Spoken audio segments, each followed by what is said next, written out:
Reporter Angela Chong has joined me in the studio now for today's issue today. Good morning, Angela. Good morning, Sian. Hope you're having a good start to the week, I to the day. It's a beautiful day, but a little chilly, I have to say. Yes. I think it comes after the rain on Saturday.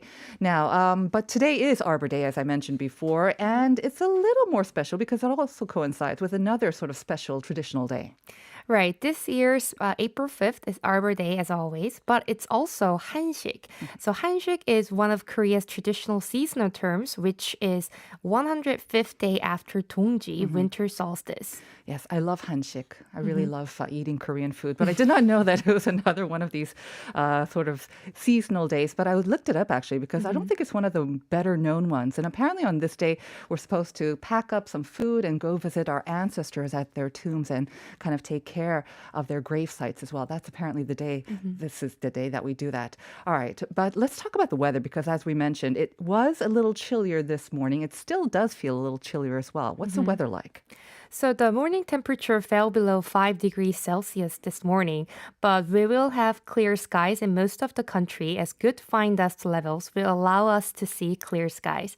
The Korea Meteorological Administration, KMA, forecasted that today's morning temperature would drop to 5 degrees Celsius and the gap in daily temperature will be around 15 degrees. So the KMA advised people should take greater care to stay healthy to particularly prevent immunity from weakness.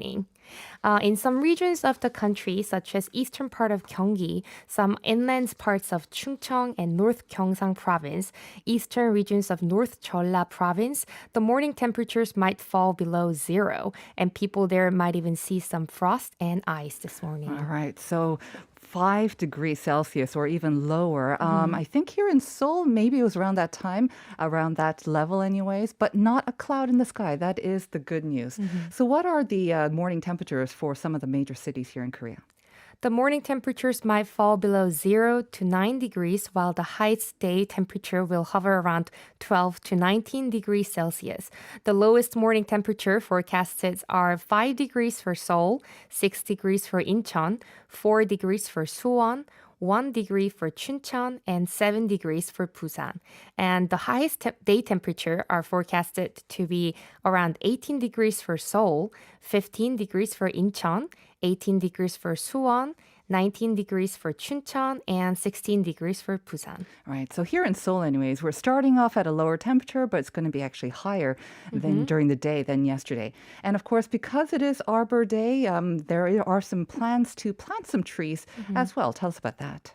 So the Ministry of Interior and Safety is going to plant 1,940 or so trees throughout the Sejong City Government Complex as part of events to mark 76th Arbor Day. The Ministry of Interior and Safety will declare the ministry's actions to be carbon neutral by 2050 through its message board on the hall of the main complex and plant pansong, one pine tree species, to mark this year's Arbor Day.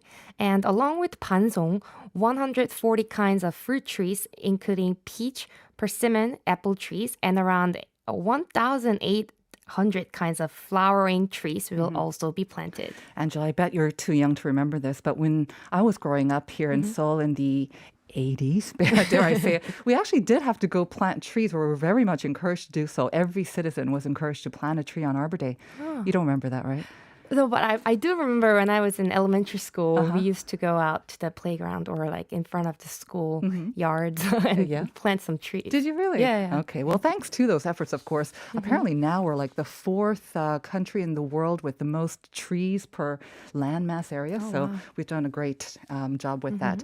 Moving on, though, let's talk about vaccinations. We started our vaccination program here in Korea in late February. I understand you have some updates on how many people have been vaccinated so far, especially by the groups of people? Since February 26, when the nation's first vaccination program began, a total of 962,000 1,083 people, or 19.2%, have been inoculated against COVID-19 in the first group. Central Disaster and Safety Countermeasure Headquarters announced yesterday demographic data of this first group of people who have been vaccinated against COVID-19 based on age and gender. People in their 50s account for the largest age group as 21.1%, or 202,861 people aged from 50 to 59 were given vaccine shots. People in their 40s ranked second with 153,415 people, or 15.9% vaccinated, and people aged from 18 to 29 came in third place with 15.8% vaccinated. And people in their 40s came in fourth place, followed by people in their 60s and 80s.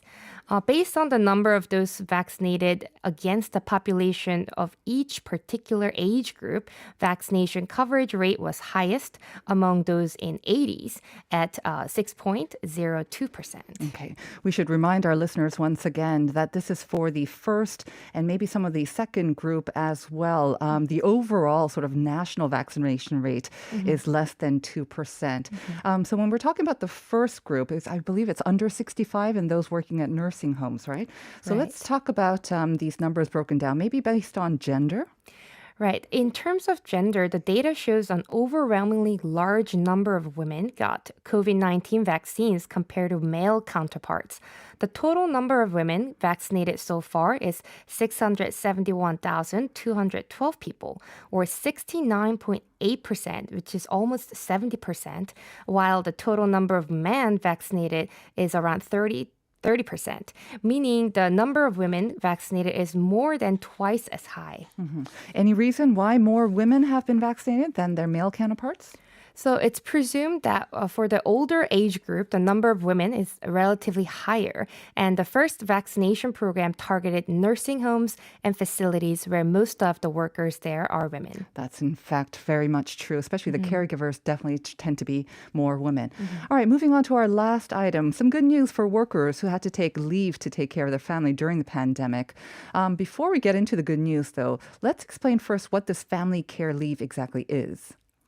So family care leave was put in place from March last year by the Ministry of Employment and Labor, MEL, to consider the economic burden on workers who used this family care leave, which was originally an unpaid leave. MEL's plan had been to run this project temporarily, but it decided to continue as COVID-19 prolonged by setting aside the budget of 42 billion won for this project on this year's supplementary budget. So we're getting to the good news. What exactly is it?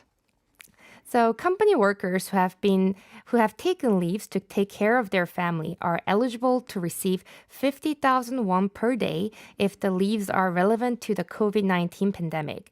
MEL announced it's going to begin accepting applications for payments of family care leaves related to COVID-19 starting today. All right. And who is eligible to receive this?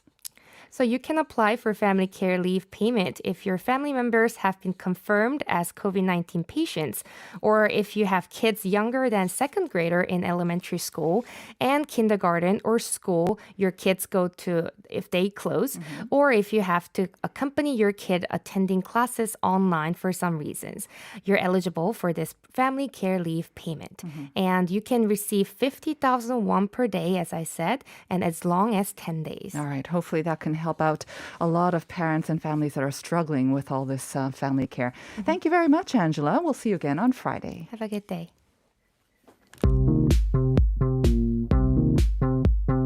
Do you have questions about life in Korea? Send us